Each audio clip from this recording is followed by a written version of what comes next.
we want to continue our sermon for today.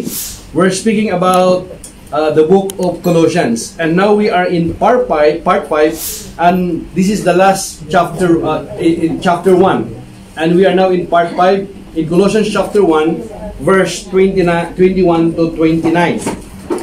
Lord willing, we're going to finish this today. So since we have some brethren here who are from other countries, so I'm going to speak half-half. That is 99% Tagalog, 1% English. That is a half-half, you know. So, Colossians chapter 1, verse 21 to 29. The Bible says, once you were alienated from God, and we were enemies in your minds because of your evil behavior. I repeat this one. Once you were alienated from God and were enemies in your minds because of your evil behavior. 22. But now He has reconciled you by Christ's physical body through death to present you holy in His sight, without blemish and free from accusation. 23. If you continue in your faith, establish and firm, and do not move from the hope held out in the gospel. This is the gospel that you heard and that you has been proclaimed to every creature under heaven, and of which I, Paul, have become a servant.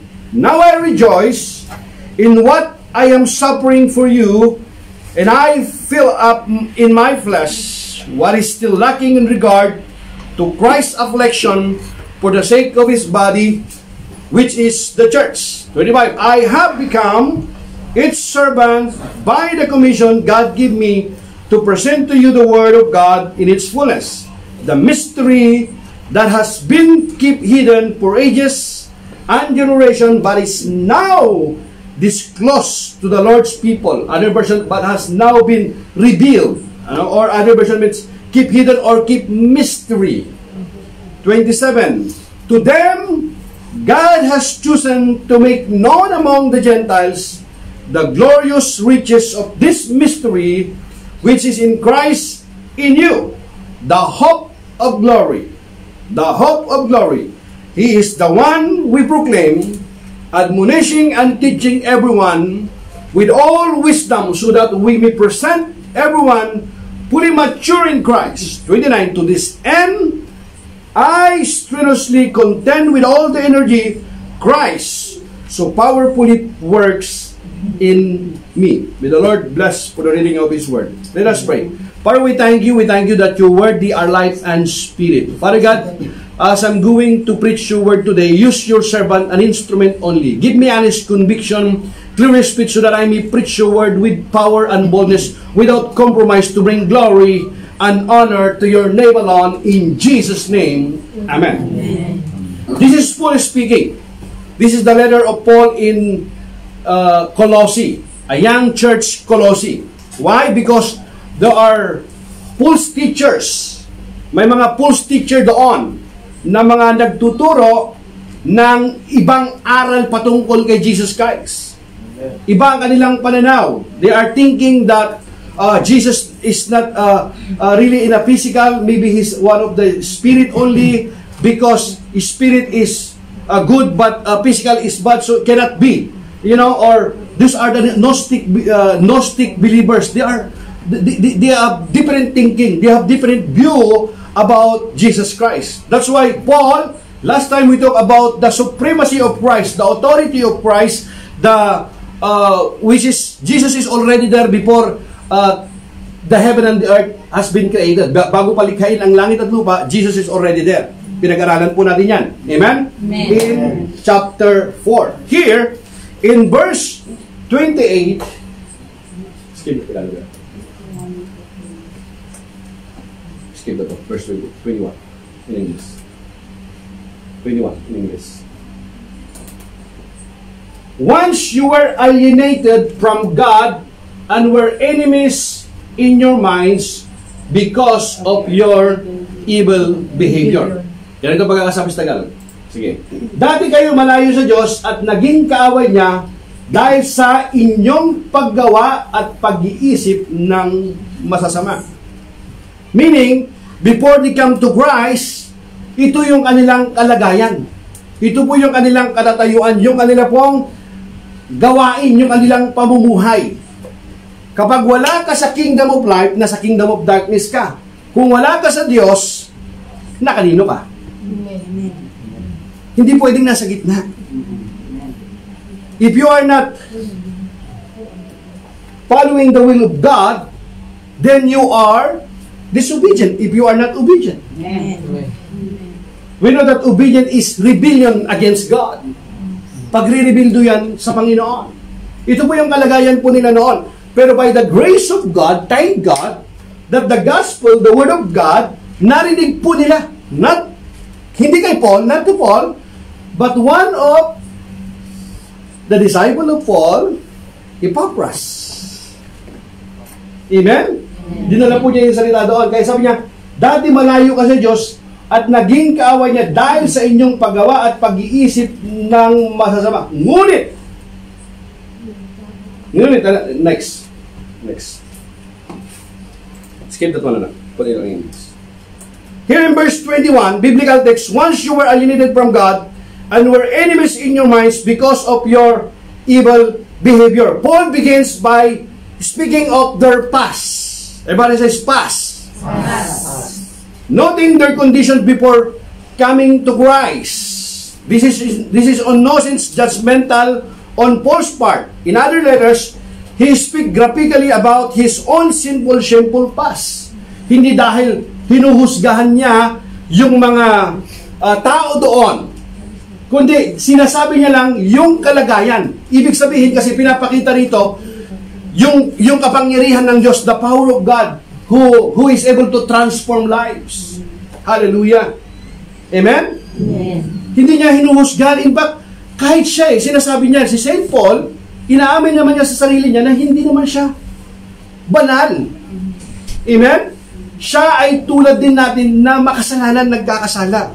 When we speak about holy in the Bible, hindi yung parang ginagawa nating ito yung saint kasi holy yan. No, when we speak about holy sa Panginoon, meaning holy in a sense that because we believe in Christ. My faith in Christ, my belief in Christ makes me holy, not because I go to church or I read my Bible, but because my faith in Christ makes me holy. Amen. Amen? Amen. In 1 Corinthians 15:9, it says that, for I am the least, speaking of, here, Paul, sabi niya, for I am the least of the apostles and do not even deserve to be called an apostles because I persecuted the church of God. Who is speaking here? Paul. We know anong ginawa po niya? What did Paul do? He persecuted the Christian. He is the first terrorist in the Bible. If you're going to study that. Amen? Nakakarating nga siya. He's not content na doon sa lugar nila, kundi nakakarating siya. Walang awa ito na pinaparusahan niya kahit lalaki o babae. Pero what happened, we know. On the road of Damascus, right? Tinawag siya ng Panginoon. Narinig po niya yung tinig na yon. Ano yung tinig na yon? Saul, Saul, why do you persecute me? And Paul said, who are you, Lord? I am Jesus. I am Jesus. Ako si Jesus na pinipersecute mo. Kaya pag pinipersecute mo yung mga Kristiyano, hindi talaga sila ang pinipersecute mo, but unang-una si Jesus Christ. Hallelujah. Amen? Amen. Sabi niya, I am the least of the apostle and do not even deserve to be called an apostle because I persecuted the church of God. Kaaway kasi siya ng una ng mga Kristiyano. Sapagkat ako ang pinakahamak sa mga apostol, hindi nga ako karapat dapat tawaging isang apostol sapagkat inusig ko ang iglesia ng Diyos. Inusig niya yung mga believer, yung mga Christian. This is a constant theme of the gospel. Freedom from sin and transformation into a relationship with the living God. Whoever you are, whatever your past, if you encounter Christ sa iyong buhay, your life will never be the same again. Amen. Give the Lord a clap of praise. Now, 3 traits of the Colossians' prior lives are revealed in this phrase. First, as unbelievers, they were alienated. In other words, they were separated. Nalayo sila sa Panginoon. Nahiwalay sila. Bakit? Kasi ang Diyos ay banal. At dahil yung gawain po nila ay hindi nagbibigay ng kaluguran sa Panginoon, sila po ay nahiwalay sa Diyos. Amen? They were alienated. In other words, they were separated from God and did not belong to His family. Second, they lack knowledge of God. The Bible says, my people are perished for lack of knowledge. Not lack of education, not lack of money, but lack of knowledge where? In the Word of God. Amen? Amen. Kaya nga, si Epaphras, ang ginawa po niya, bumiyahi po siya. Hindi madali ang magbiyahe noon para puntahan din si Paul sa kulungan kasi nakikita niya, nangangamba siya na yung mga nabahagian po niya ng salita ng Diyos, baka malin lang madaya ng mga bulaang mga mangaral. That's why he visited Paul in the prison, in prison, in order, and also, this is, anong ginawa ni Paul? Nagsulat po siya ng letter. Ito yung binabasa po nila. Yung sulat na ito. Ito yung kalagayan nyo ngayon. Pero nung makilala nyo si Kristo ngayon, kita nyo, yung nagagawa ng transformation ng buhay ng isang tao na nakakilala kay Kristo. Amen. Amen. Hallelujah. This simple condition stands as the backdrop of the message of hope Paul proclaims for their lives. In the next verse, in Colossians 1:22, it says, but now, He has reconciled. Ibig sabihin, binabalik ka ngayon, nire-reconcile ka.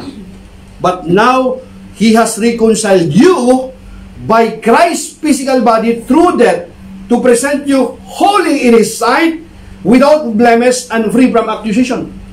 Paano nangyari yun? The Bible says, without the shedding of blood, there is no forgiveness of sin. Meaning, ang dugo lang ng Panginoong Yesus ang pwedeng magpatawad ng ating kasalanan. The reason why year after year they bring sacrifices in the temple. Amen? This is we call atonement. But atonement is just only to cover up their sins. It's not totally forgiven. That's why they keep doing it year after year. Walang katapusan. And even in the New Testament, even though the presence of God wasn't there in the Ark of the Covenant, they just keep doing it as a ritual. That's why they just they sacrifice even hindi na mabuting alay na mga handog nila, reject animals that may mga kapansanan, ino-offer nila. That's why in the book of Malakay, nagalit ang Panginoon. Amen? Sa kanila, hindi ko natatanggapin ang mga handog na yan. Before they tremble when they approach, when the high priest approached the Holy of Holies, what? Nanginginig po siya. And the priest, doon sa curtain na yon, nag-i-intercede sila, nanginginig sila. Why? Kasi kapag hindi tinanggap ng Diyos yung offering nila, yung high priest na yon, pwede siyang mamatay. Kasi ang gagawin po niya doon, dadalhin po niya yung dugo ng hayop na yon, ipipresent niya doon, papasok siya doon sa Holy of Holies at walang ibang papasok doon, kundi ang high priest lamang. At gagawin po niya yun once a year para i-represent niya yung kasalanan niya at yung kasalanan ng mga Israelita. Nobody will enter on the Holy of Holies, only the high priest. He will represent his sin and the sin of the people. Amen? We know what is inside in the Ark of the inside of the Holy of Holies. The Ark of the Covenant is there. The mercy seat, which is the 2 cherubim, is there. And the rod of Aaron and the tablets of manna. Nandun sa loob po yun. And the presence of God is there. Do you know na kapag yan ay umusok, tinanggap ng Diyos ang kanilang handog. But in the New Testament, nung panahon na yon, the presence of God wala na doon for a period of 400 years at least. For 400 years, there is no living prophet, meanings mayroong silent, walang miracles na happen. Kaya nung dumating si Jesus, nung dumating si John the Baptist, akala nila siya yung Bisaya. Pero sabi ni John the Baptist, hindi. Piniprepare ko lang the way of the Lord. Dinahanda ko pa lamang. Amen? Amen. At ang sabi niya, here it is, sabi niya, the love of God who take away the sins of the world. Sino nagsasalita nun? Si John the Baptist. Ang sabi niya, ito ang kordero ng Diyos na nag-aalis ng kasalanan ng sanlibutan. Hallelujah. Palakpakan natin. kahit anong gawin po nilang paghahandog taon-taon doon, hindi na sila natatakot kasi wala naman yung presensya ng Diyos na yun, wala na yung presensya ng Diyos doon sa kanila. Pero si Jesus Christ, yung dugo po niya, mga kapatid, once for all, sabi ng Biblia, unblemished. Ibig sabihin, walang kapansanan. Kaya nga yung curtain doon, you remember that? Nung si Jesus nandun po siya sa cross ng Kalbaryo, ano pong nangyari? Yung curtain na may pagitan po yon, bago makapasok ng Solomons, nahati po yon. Nahati po sa gitna yon, nire-represent lamang na ang tao ngayon ay makakalapit na sa Diyos. Hindi dahil doon sa mga handog na yon, kundi dahil sa ating pananampalataya kay Kristo, nakakalapit na tayo ngayon sa Ama. Amen. Don't say that, no, if I pray, I just go straight to the Father. Who do you think you are? That is a pride. How can you approach God without Jesus Christ? The Bible says, Jesus said, I am the way, the truth, and the life. No one comes to the Father except through me. Why? Kasi si Jesus lamang ang karapat-dapat. Amen. Hallelujah, palakpakan natin ang Panginoon. Kaya kung gusto mo magkaroon ka ng access sa Ama, kailangan mayroon kang Jesus sa iyong buhay. Kung wala kang Jesus sa iyong buhay, kahit anong gawin mo, hindi mo ma-approach ang kabanalan ng Diyos. Hallelujah. Amen. Yun ang katotohanan. Amen.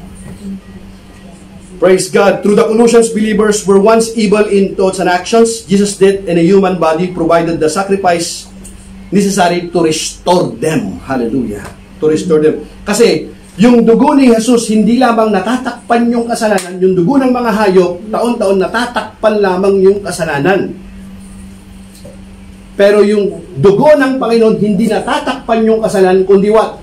Totally washed away. Totally forgiven. And that is only once for all. Hallelujah. Amen? Amen. So 3 reasons are given for Jesus to suffer a violent death. First, Jesus died to present us as holy, which is means set apart. We cannot be holy without His sacrifice on our behalf. Pinanawanan ko na po kanina yan. Second, Jesus died so that we could be blameless. While we will still sin in this life, His sacrifice provides forgiveness of our sins. Doesn't mean na dahil binayaran yung ating kasalanan, hindi na tayo nagkakasala. No, we still commit sin. Why? We still live in this evil world. Amen? We have 3 enemies, isn't it? Number 1 is what? Number 1, Satan. Right? Nandito pa siya sa Satanas eh. Wala pa siya sa impyerno, hindi pa siya inuhulog doon. Pero marami pa siyang mga kampon. And number 2 is yung word corrupt ito. And number 3, we still have a sinful nature, our flesh. That's why the Holy Spirit who dwells in us, siya yung tumutulong sa atin in order for us what? Para hindi magkasala. Doesn't mean hindi tayo nagkakasala na. Ang mga Kristiyano, bagamat pinatawad ng kanilang kasalanan, bagamat mayroon na silang banal na Espiritu, nagkakasala pa rin sila. Pero anong kaibahan? Hindi na siya namumuhay sa kasalanan. Why? Sapagkat ang tunay na anak ng Diyos, kapag ka nagkakasala, siya'y nalulungkot. Bakit? Kasi kaya agad-agad humihingi siya ng tawad sapagkat ang talagang nais niya ay bigyan ng kaluguran ang Diyos na umibig sa kanya, ang Diyos na nagbigay ng buhay sa kanya. Amen? Palakpakan natin ang Panginoon. Sabi mo sa iyong katabi, maliwanag na ba? What's here? Amen. Amen. Kaya when you pray, saan ka nag-pray? Doon sa taas. Sino sa taas? Alam mo ba sa taas, nakakapunta rin doon yung mga demonyo? Are you with me? Kaya nga in the heavenly rooms. Sino yun? In the heavenly rooms, even yung mga demons nandoon. If you study the scripture, my brothers and sisters, nandun po yan. Kaya wag ko sabi, basta pa ako, naniniwala ako sa taas. Sino sa taas? Sa taas namin dito, si Anto. Mahmoud yun sa taas eh. Nasa taas din si ano eh. Nandyan din si taas si Kumar. Gusto niya. Kanino sa taas? Ba't ayaw mo sabihin kay Jesus? Amen? Amen. Sabi lang, hindi. Basta naniniwala ka sa Diyos, hindi ka gumagawa ng masama, hindi ka nag-agrabyado ng kapwa mo, kapag namatay ka, sa langit ang punta mo. I respect your opinion. Saan talata? Saang verses? We should have basis. Meron tayong karapatan na sabihin lahat ng anong gusto nating opinion natin. Wala nang karapatan mo yun eh. Pero hindi nangangahulugan, lahat ng iyong alam ay laging tama. Amen. Amen. Kailangan mayroong basihan. Ibig sabihin, mga kapatid, kung pag-aalala mo ang Bible, the Bible says it's clear, there is none righteous, not even one. Romans chapter 3 verse 10.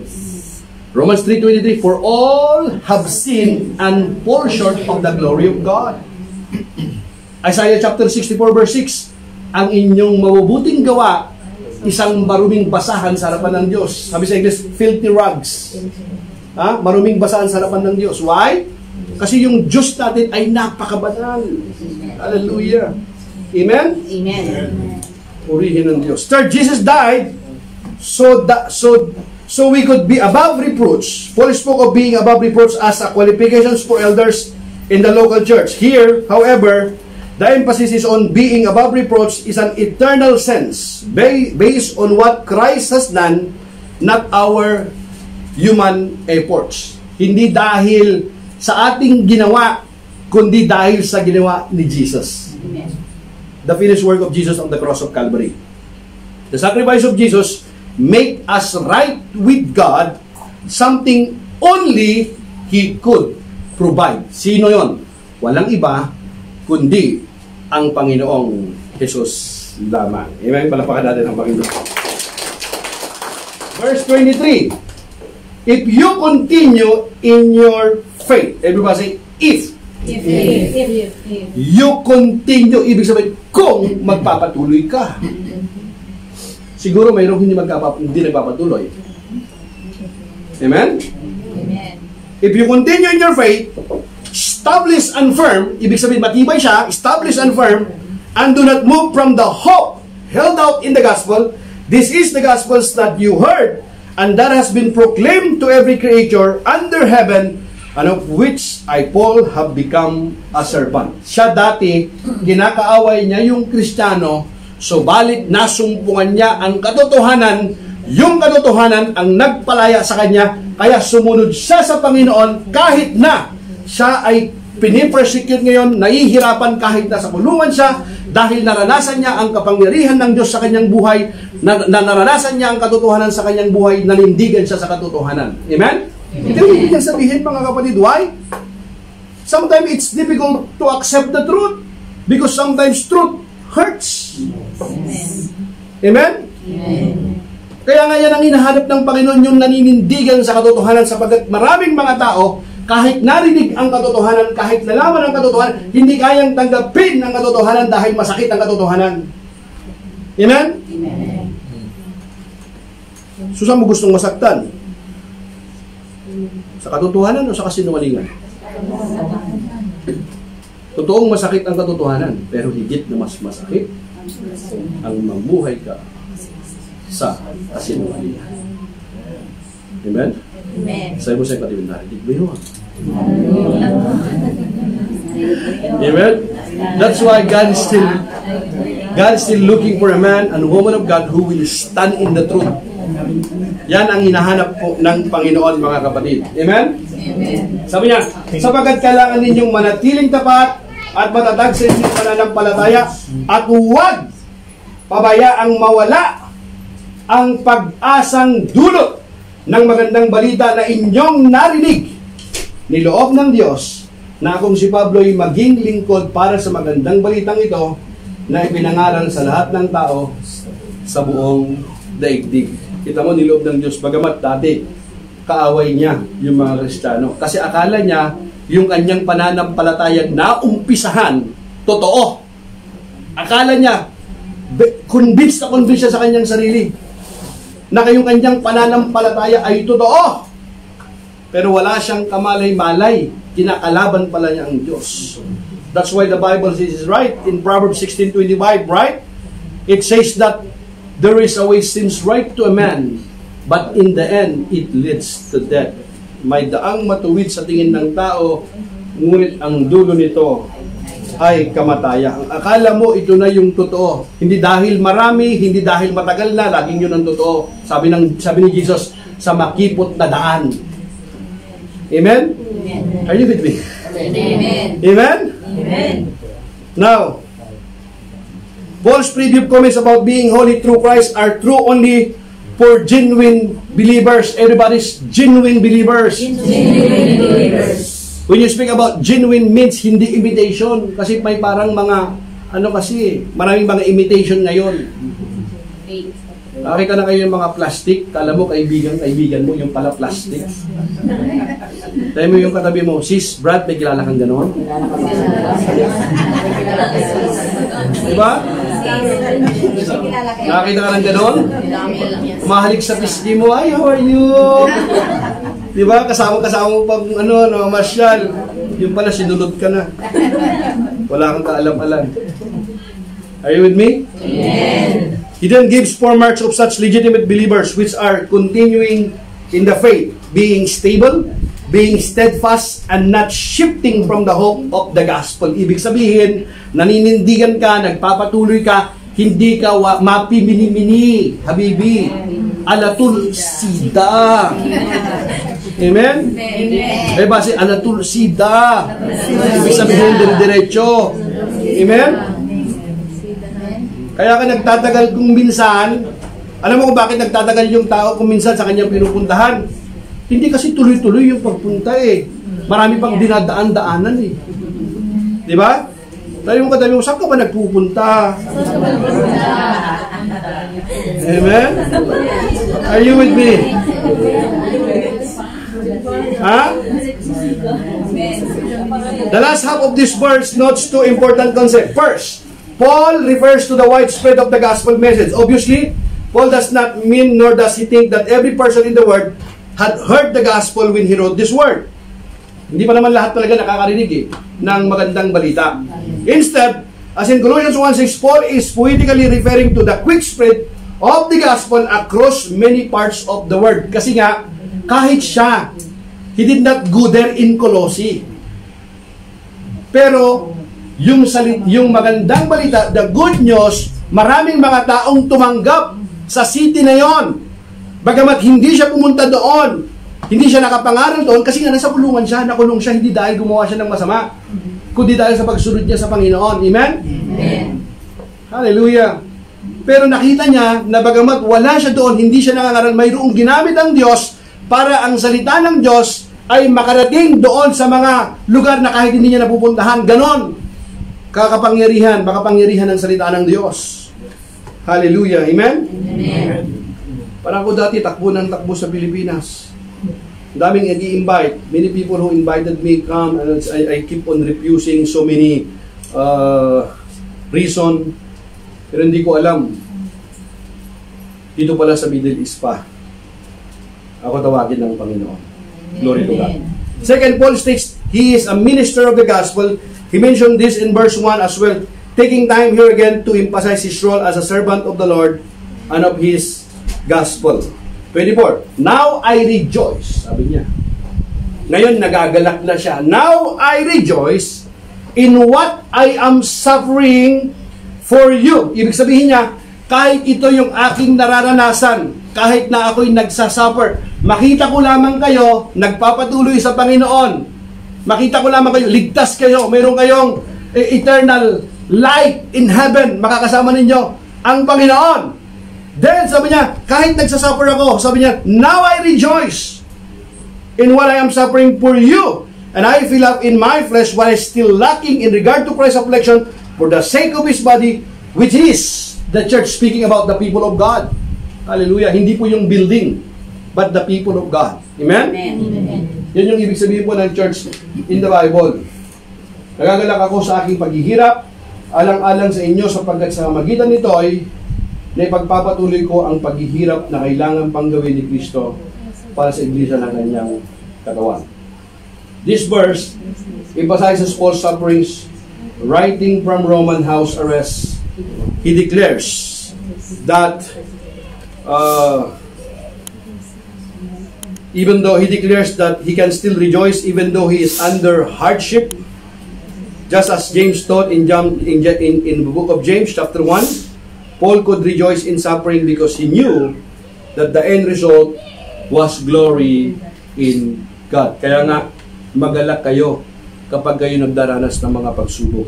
Who among us rejoicing if we have trials in our lives? No. Many people Sometimes if they have test, problem in their lives, they do not continue in their faith.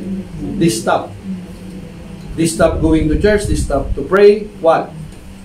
Because of the problem they are facing. They don't even know that is only the test. God is testing you if you will continue. Well, no. Just like gold, like in order to become pure, it will go to the process of what? Fire. Para malaman mo kung ito nga ay dalisay o hindi. Amen? Paul is not suggesting that his suffering makes up something lacking in the saving power of Christ's death. Rather, he considers his persecution a service, one which Christ left for his followers to fulfill. Hindi ibig sabihin ito na kulang yung ginawang pagliligtas ng Panginoon. Sapat yung ginawa ng Panginoon doon sa krus ng Kalbaryo. Pinapakita lamang dito, kapatid, na hindi dahil sumunod ka sa Panginoon, no more problem, no more trials. No. It's not a bedo process. Sometimes, we still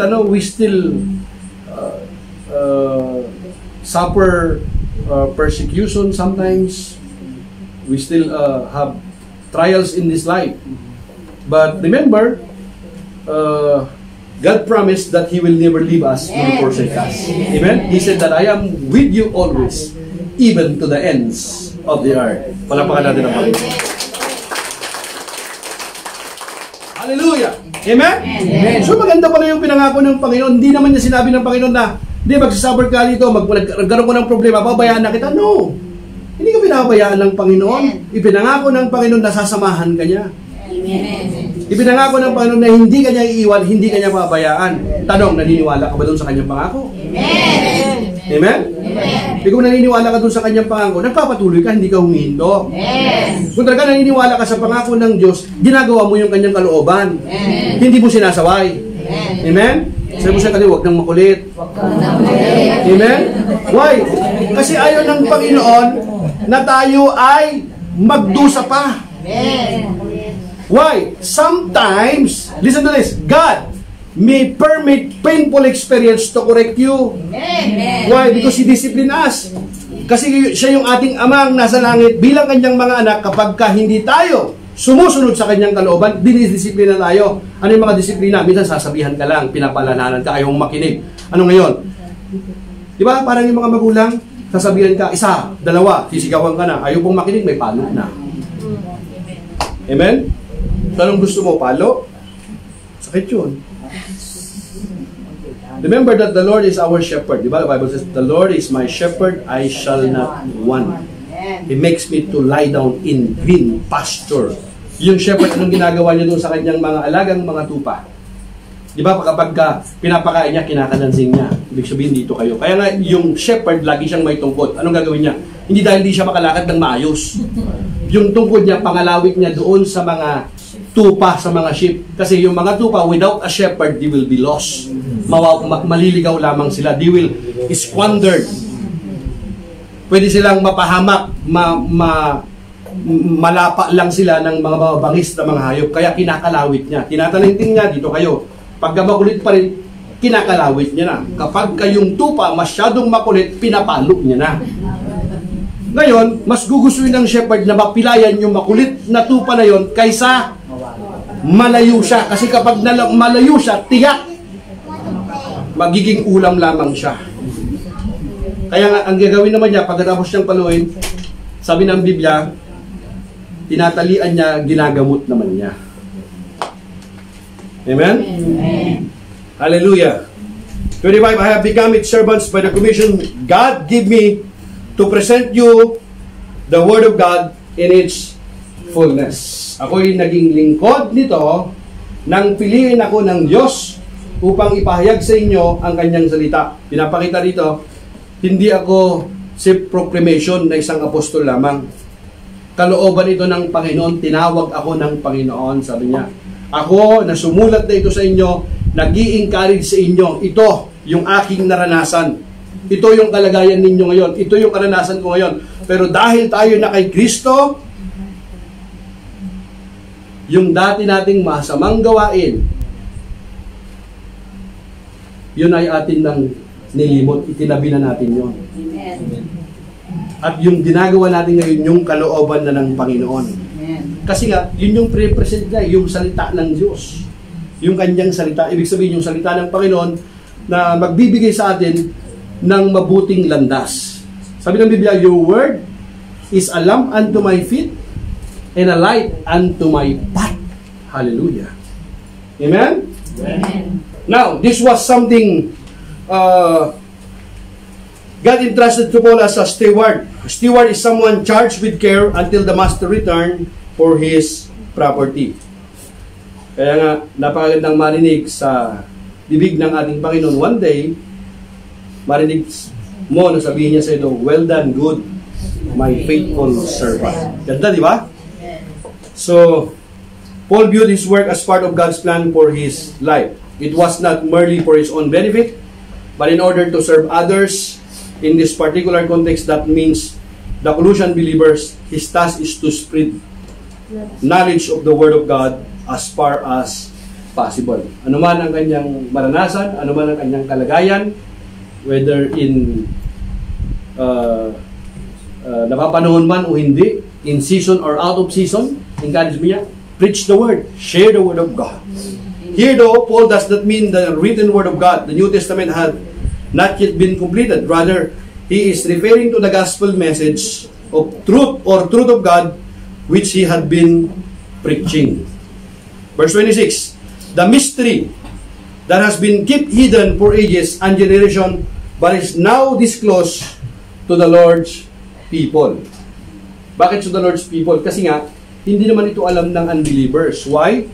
Kasi nga, 2 Corinthians chapter 4 verse 4, the Bible says, the minds, Satan, the God of this world, has blinded the minds of unbelievers so that they cannot see the light of the gospel. Binubulag sila ng Diyos ng sanlibutan ito. Maliit na titik, letter D, speaking about Satan, para hindi nila makita yung liwanag ng Ebanghelyo.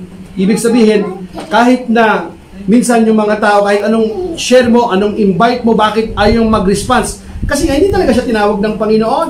Amen. Kaya hindi niya naiintindihan, hindi niya nauunawaan yung mga bagay ng spiritual. Amen? Para sa kanya, aksayang panahon lamang yan. Hindi, basta ako, hindi naman ako nakakalimot sa Panginoon eh. Nagdadasal naman ako kahit papaano. Basta niniwala ko doon sa taas. Yun ang alam niya, okay na yun. Pero hindi niya alam na you have to seek first the kingdom of God and His righteousness, and all these things shall be added unto you. Pero kinakanta niya. Pero hindi first ang Diyos. So bakit ang Diyos ang dapat first sa buhay natin? Bakit hindi second? Why? Deserve ba ng Diyos yun na siya yung first? Amen. Hindi dahil kulang siya sa pag-ibig. Bakit siya yung first? Because He give you life. Amen? Amen. Siya nagbigay ng buhay sa iyo eh. Amen. Pero, unfortunately, many people, even some Christians, naalala lang ang Panginoon kung may problema. Amen? Yes. Pag hindi pa nga nagkaroon ng problema, hindi pa nagsimba eh. Hindi pa nag-ask ng prayer request. Amen? Amen. Pero tayo kung minsan, pero by the grace of God, sa biyaya ng Panginoon, inuunawa niya tayo. Amen. Ang hiwaga na sa mga mahabang panahon ay inilihim sa maraming salit-saling lahi, ngunit ngayon inihayag na sa kanyang mga hinirang. So before Jesus came to earth, no one knew exactly how God planned to fulfill all of His many prophecies regarding the Jewish Messiah. The prophets who wrote about the future only vaguely understood the message they were given. Romans chapter 16 verse 35, the Bible says, now all glory to God who is able to make you strong, just as my good news says. This message about Jesus Christ has revealed His plan for you Gentiles. Gentiles, why? Kasi hindi sila yung tinawag, hindi sila yung bayan ng Diyos. Kapag hindi ka dati Jewish nung panahon na yon, ikaw ay Gentiles, ano man ang lahi mo. Amen? Remember that. A plan keeps secret from the beginning of time. Pero ngayon, ibig sabihin, yung naghihiwalay na yon, nawala na yung naghihiwalay na yon. Israelita ka man o hindi ka Israelita, dahil kay Kristo kayo ay iisa na, yung dividing wall na tinatawag. Remember bakit si Jesus nagalit doon sa labas ng temple? Pinagtatapon niya yung mga table doon, tsaka yung mga nagtitinda doon, mga paninda doon. Why? Because that is the place of Gentiles kung saan sila dapat nag-worship. Ang nakikita lang natin. Kasi may mga daya, yung mga timbangan nila, hindi na maayos, templo ng Diyos. Sabi ng Panginoon, di ba? Ang bahay ng aking Ama ay dapat bahay ng panalanginan. Ngunit anong ginawa ninyo? Di ba? Nagagalit si Jesus, bakit? Kasi nga, yung mga Gentiles, hindi sila pwedeng pumasok dun sa loob. Dito lang sila dapat nag-worship. Wala na silang lugar, wala na silang place para mag-worship, para magpuri sa Panginoon. Bakit? Puro paninda na ang nandoon sa labas ng church. Amen? Amen. Parang mayroon pa rin ganyan hanggang ngayon, di ba? Tataobin ni Jesus yun. Tandaan po natin. So, Ephesians chapter 3, verse 4 to 5. As you read what I have written, you will understand my insight into this plan regarding Christ. God did not reveal it to previous generation, but now by His Spirit He has revealed it to His holy apostles and prophets. At so the complete story was only revealed after Christ came in the flesh. Kahit lahat ng mga propeta, yung nakumpleto lamang yun. Only revealed after Christ came in the flesh. In fact, kahit nga yung mga kaligtasan ng mga lumang tipan, mga kapatid, ang katubusan nun ay yung dugo ng Panginoon. Kaya nga lagi nilang sinasabi about the Messiah. Messiah means Savior, the anointed one. Amen. In Greek word means Christos. Kaya Jesus Christ, Jesus yung name niya. Christ hindi niya apelyido. Many people think, Jesus Christ, Jesus name niya Jesus. Christ apelyido niya. That is not the last name of Jesus. Christ means His title. The anointed one, Savior, tagapagligtas. Sabi mo sa yung katabi, hindi niya apelyido yung Christ. Halimbawa, ikaw, Steve Lee Caracas, Steve Lee first name mo, Caracas, yun yung last name mo. Pag sinabing Jesus Christ, si Jesus name niya, Christ title niya. Sabi mo sa yung katabi, alam mo na ngayon.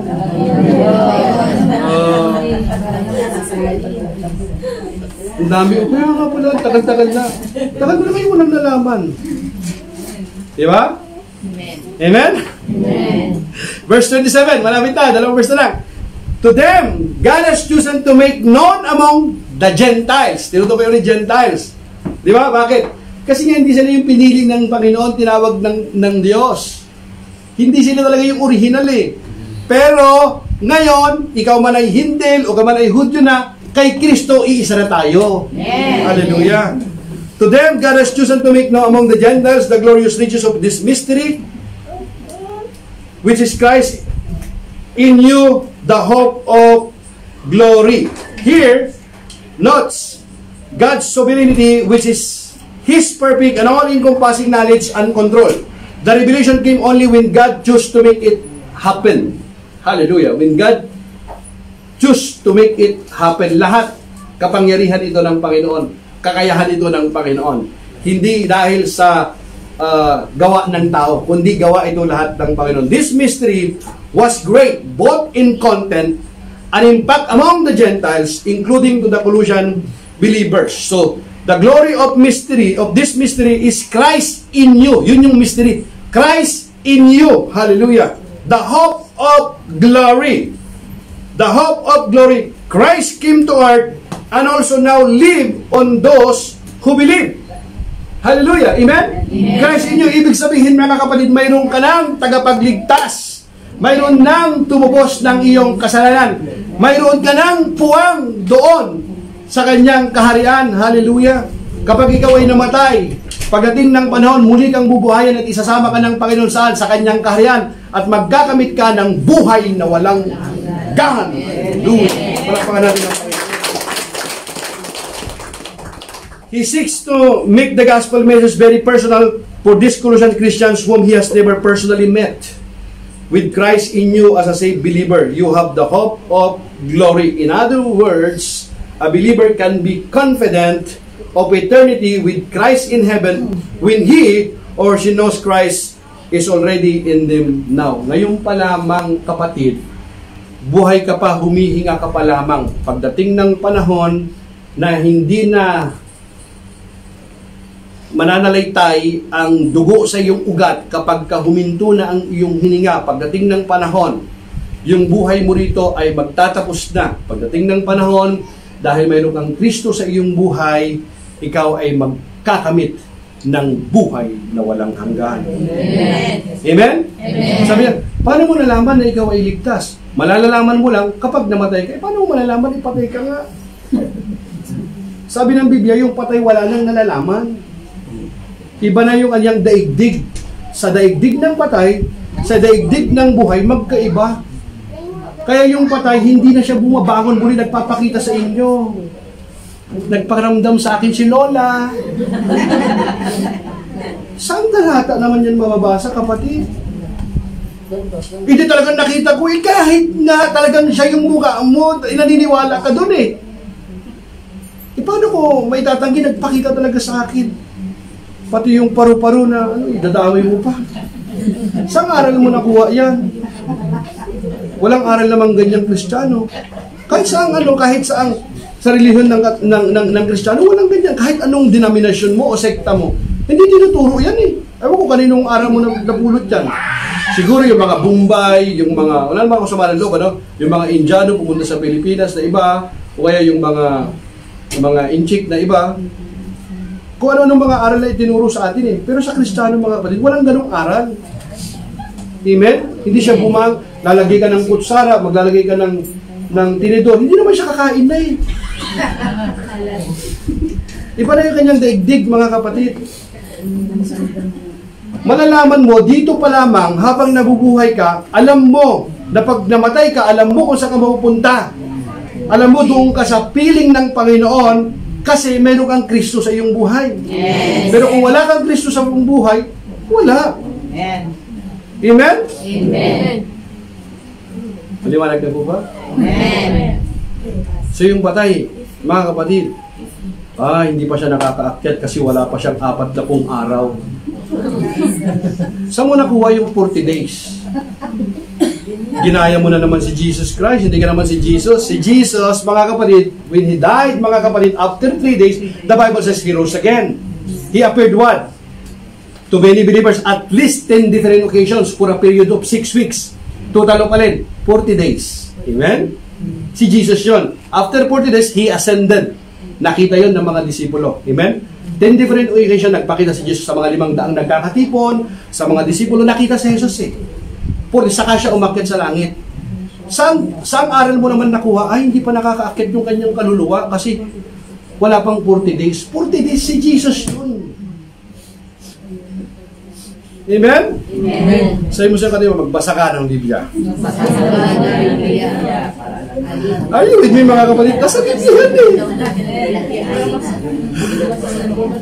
Amen? Amen. Kaya si Jesus, mga kapatid, hindi siya namamatay taon-taon. Isang beses lamang siya namatay at totoong namatay si Jesus. Amen? Pero totoong nabuhay din siya. At si Jesus ay buhay kailanman. Amen. Amen? So verse 28, dalawa na lang. He is the one who proclaimed, admonishing and teaching everyone with all wisdom, so that we may present everyone fully mature in Christ. Hallelujah. Iyan ang dahilan kung bakit ipinapangaral namin si Kristo ang lahat ay aming binabalaan at tinuturuan ng may buong kaalaman upang mahirap namin sa Diyos ang bawat isa ng ganap at walang kapintasan dahil sa kanilang pakikipag-isa kay Kristo. In this verse, 4 ways He communicates Christ. First, the idea of proclaiming involved communicating to a large audience, similar to an announcement made to a city or village. Second, He communicated Christ through warning. This word in Greek is notitontis, which can also be translated counseling. Diyan nakuha yung counseling, word na counseling.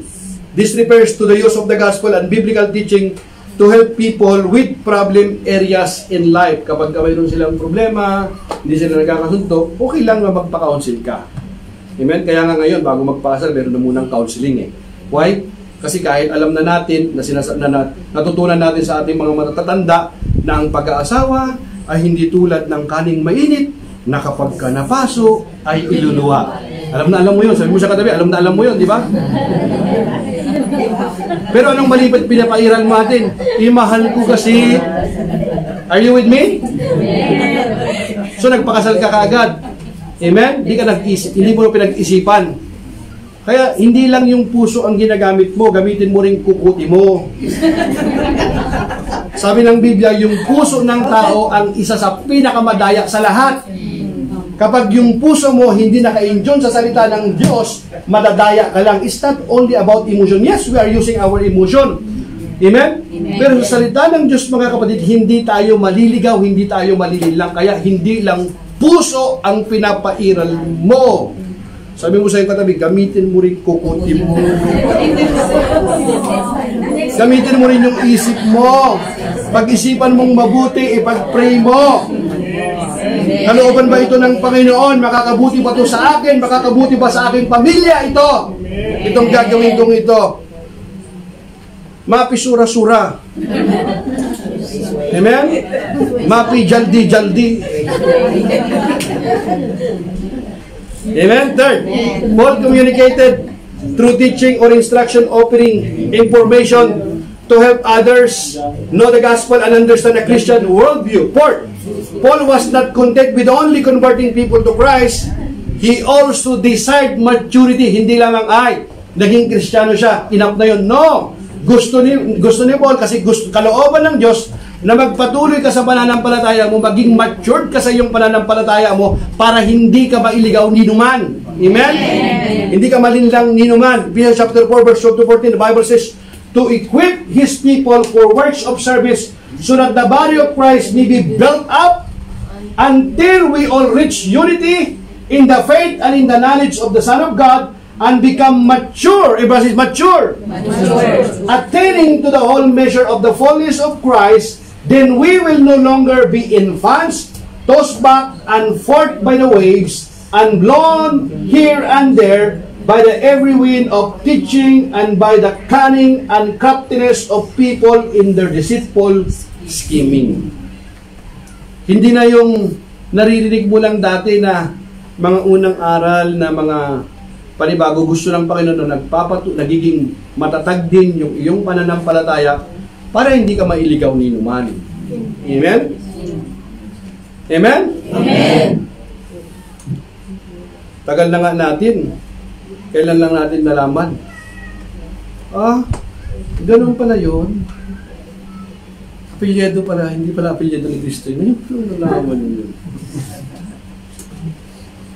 Sino ang tagapagligtas mo? Si Jesus Christ. Paano siya naging tagapagligtas mo? Hindi ba maganda, mga kapatid, na inaalam mo yung isang bagay kung bakit mo ginagawa? Amen? Amen. Mas pangit yung ginagawa mo lang yung isang bagay, hindi mo naman iniintindi, hindi ka na nag-ukol ng panahon para unawain siya. Kasi ito na yung aking kinagisnan. Ito na yung aking gagawin. Hindi gano'n. Sana si Apostol Pablo naging gano'n siya. Hindi eh. Nagbukas siya. Huwag kang masyadong sarado. Magbukas ka ng konti. Kita mo nung nagbukas siya, nasumpungan niya yung katotohanan. Tinawag siya ng Panginoon, naging lingkod siya ng Panginoon. Amen? Naligtas siya. Amen? Amen. So to this end, I strenuously contend with all the energy Christ so powerfully works in me. Ito ang aking pinagsisikapang matupad sa magitan ng kalakasang kaloob sa akin ni Kristo. Sa kabila ng lahat ng accomplishment niya, nagawa niya, hindi niya sinasabi, this is my own strength. Hindi dahil marunong ako, hindi dahil magaling ako, hindi dahil ako isang apostol, kundi sabi niya, dahil si Kristo. Kaya sabi niya, I can do all things through Christ who gives me strength. Amen? Amen. Hallelujah. So Paul ends this section describing his work as a minister, describing the hard work he was putting into serving Christ, He viewed his ministry as work, calling it toil, just as a farmer must constantly work his land and care for his livestock. Ibig sabihin, inaalagaan siya, kinukultivate siya para masiguradong matiyak na maganda yung pagtubo, yung paglago. Paul viewed his service to the church as an ongoing ministry that involved much effort. The term agonezomenos is translated as struggling, striving, or fighting.